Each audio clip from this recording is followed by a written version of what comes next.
Essa semana a revista Veja publicou uma entrevista longa, páginas amarelas, com o pastor Silas Malafaia. E o pastor Silas Malafaia fala na Veja, entre outras coisas, o seguinte: olha, eu sou contra a homofobia. Agora, condenar o homossexualismo não pode ser crime. Isso é uma questão de expressão de opinião.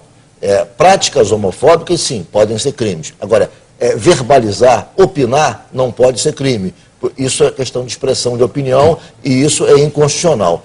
Como é que você vê essa argumentação de Silas Malafaia? Primeiro, eu acho que o pastor Silas Malafaia é desonesto intelectualmente, né? Ele é intelectualmente desonesto, porque a gente sabe que a prática, quer dizer, o que a gente chama de violência dura contra os homossexuais, ela é precedida por um discurso de desqualificação pública da homossexualidade. E esse discurso de desqualificação pública, de demonização dos homossexuais, passa necessariamente pelas igrejas e pelas interpretações fundamentalistas da Bíblia. Ou seja, o que eu quero dizer é que nem todo cristão age dessa maneira, mas há cristãos, há igrejas cristãs que agem dessa maneira. Essas igrejas têm muito poder, têm crescido em poder econômico e político, elas têm ocupado espaços privilegiados na TV e elas têm usado esses espaços para desqualificar publicamente a homossexualidade. Bom, se é uma desqualificação pública no âmbito do discurso, se você demoniza, desumaniza os homossexuais, você justifica todo tipo de crime de violência dura contra esse homossexual. Ou seja, se a gente pegar o discurso de todos os criminosos, todas as pessoas que abateram de maneira cruel os homossexuais, você vai olhar e ele é questionado por que ele fez isso, ele vai dizer porque essas pessoas não são humanas, porque essas pessoas são pecadoras, porque eles são filhos do diabo. Ou seja, ele assimilou um discurso contra os homossexuais que na cabeça dele justifica o crime que ele cometeu. Então, eu acho que o pastor Silas Malafaia deveria refletir sobre isso, né? Segundo, o pastor Silas Malafaia deveria reconhecer que a Bíblia não pode ser tomada ao pé da letra, nós não podemos fazer uma interpretação fundamentalista da Bíblia. Segundo ele, a questão racial é uma questão de origem genética. A pessoa que, enfim, tem determinada raça, ela não tem escolha. Isso, enfim, é uma questão de origem absolutamente genética e não é uma questão comportamental e nem voluntária. Ou seja, e a questão homossexual, orientação sexual, é uma questão voluntária da própria pessoa, enfim, é uma questão de natureza comportamental. Diz o ditado popular que quem tem boca fala o que quer, né? O pastor Silas Malafaia tem boca, portanto ele fala o que quer. Eu quero saber quem conferiu autoridade científica a Silas Malafaia para ele se arvorar a dizer o que é homossexualidade, o que é que causa a homossexualidade ou qual a origem da homossexualidade. Ele não tem autoridade científica para isso, né? Ele é um proselitista e ele fala, portanto, em nome da sua crença. A comunidade internacional científica, a Organização Mundial de Saúde, já determinou que a homossexualidade não é doença, é uma expressão da sexualidade humana, como é a heterossexualidade. E essa expressão da sexualidade humana é um diálogo entre corpo, entre natureza, portanto, implicações genéticas também e cultura. A gente sente profundamente a nossa orientação sexual como se fosse algo natural nosso. Portanto, não é uma questão de escolha. Por isso a gente rechaça o termo opção sexual. Não se trata de opção. Você sente profundamente isso em você como se fosse algo natural. Portanto, nós temos um direito à proteção e à expressão pública dessa nossa sexualidade, como os heterossexuais têm.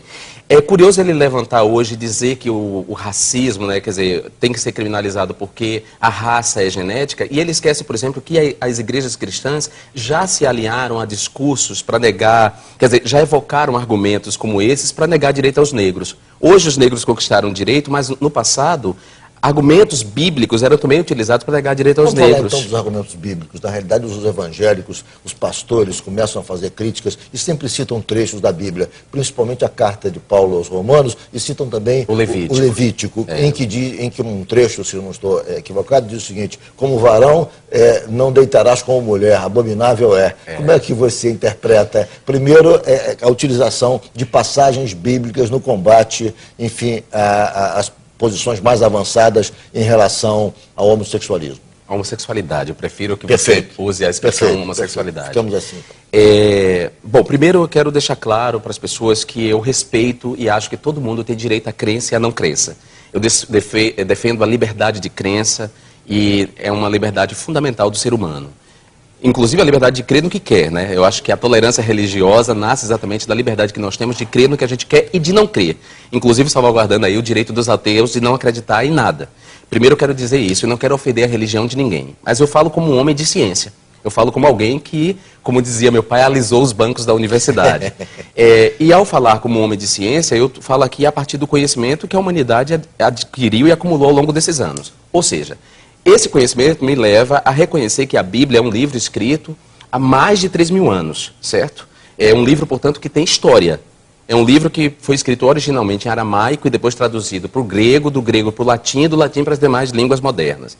Nessa tradução, houve várias perdas, ou seja, a palavra abominação, que hoje é tanto levantada pelos proselitistas e fundamentalistas, ela não tinha o sentido que tem hoje, primeiro ponto.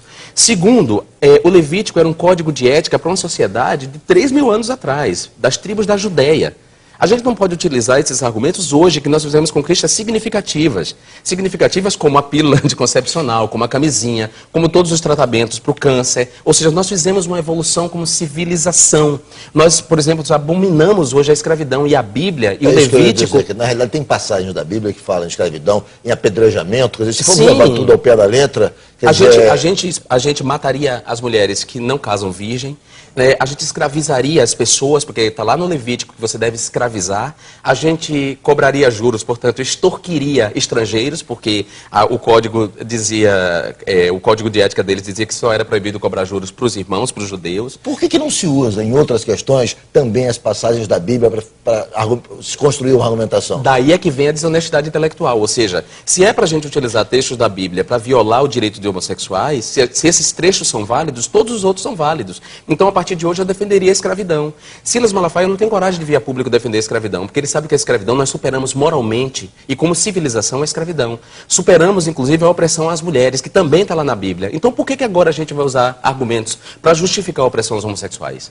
Não, a Bíblia tem que ensejar uma religiosidade saudável. A Bíblia tem que ensejar uma espiritualidade. É isso que a Bíblia tem que ser feita. E para ela fazer isso, ela tem que ser interpretada. E ela tem que ser interpretada à luz do conhecimento e das conquistas civilizatórias. As conquistas civilizatórias que nós fizemos ao longo desses anos. As conquistas éticas, inclusive. Aquilo que a gente hoje julga moralmente condenável, como a escravidão, como a opressão às mulheres. Perfeito. Então, é nesse sentido que eu digo e reitero. O pastor Silas Malafaia é desonesto intelectualmente e ele faz isso com um propósito. Ele quer conquistar corações e mentes. E ao conquistar corações e mentes, ele conquista o bolso dos corações e das mentes. É importante que se diga.